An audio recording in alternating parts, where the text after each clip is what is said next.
Two specialized makeshift vehicles have just entered a subterranean track for a high-stakes run.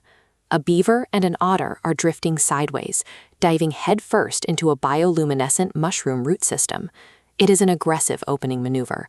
Sparks spray from their scraping undercarriages as metal screeches against the glowing organic walls. Spores wash over the windshields as drivers try to bleed off speed to make the turn. This schematic shows why they're braking. The shortest route, the center path, is choked with mushroom debris, forcing a choice: a narrow, tight left or a wider, gentler right. The left demands precision, while the right offers space, but forces a longer transit time. Since these machines are matched in horsepower, the choice at this fork comes down to how much risk each driver is willing to handle. While sliding in parallel, the drivers lock eyes through their cracked windows. They have a few seconds to decide their routes before the tunnels diverge. The beaver, staring through goggles missing a lens, chooses the left path. He calculates he can make up time by taking the tighter, more dangerous turns. The otter favors the right path. His rationale is different.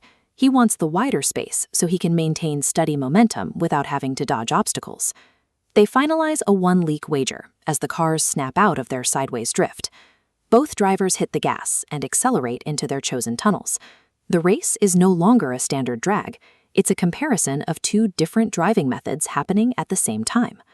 Inside the left tunnel, the beaver is surrounded by a toxic green light. He pushes his engine to the red line, jerking the wheel to clear thick hanging roots by inches while the car bounces off the tunnel floor.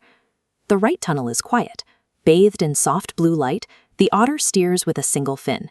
He keeps the engine at a steady purr and casually eats an acorn while the track curves gently ahead of him. The beaver's car is taking the damage.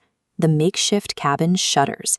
His remaining goggle lens cracks from the force of the turns, and the nutshell frame threatens to splinter from the pressure of his driving.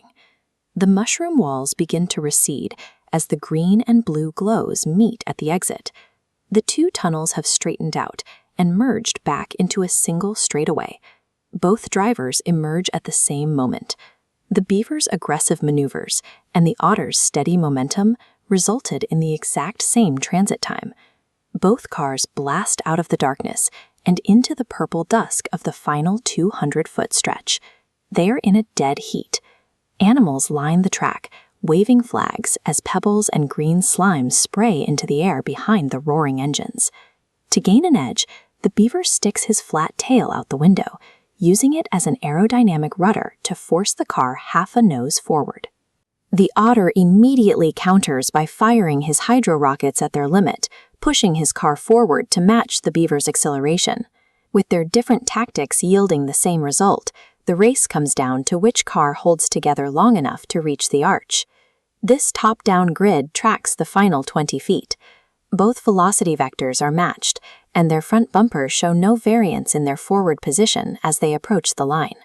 The models show both vehicles intersecting the finish line plane at the same frame. The slow-motion footage confirms the sensor data. Both wooden bumpers strike the vine at once, snapping the marker in two places. The crowd goes silent for a microsecond. Then the track erupts into an uproar. The timekeeper abandons his stopwatch. He cannot declare a winner.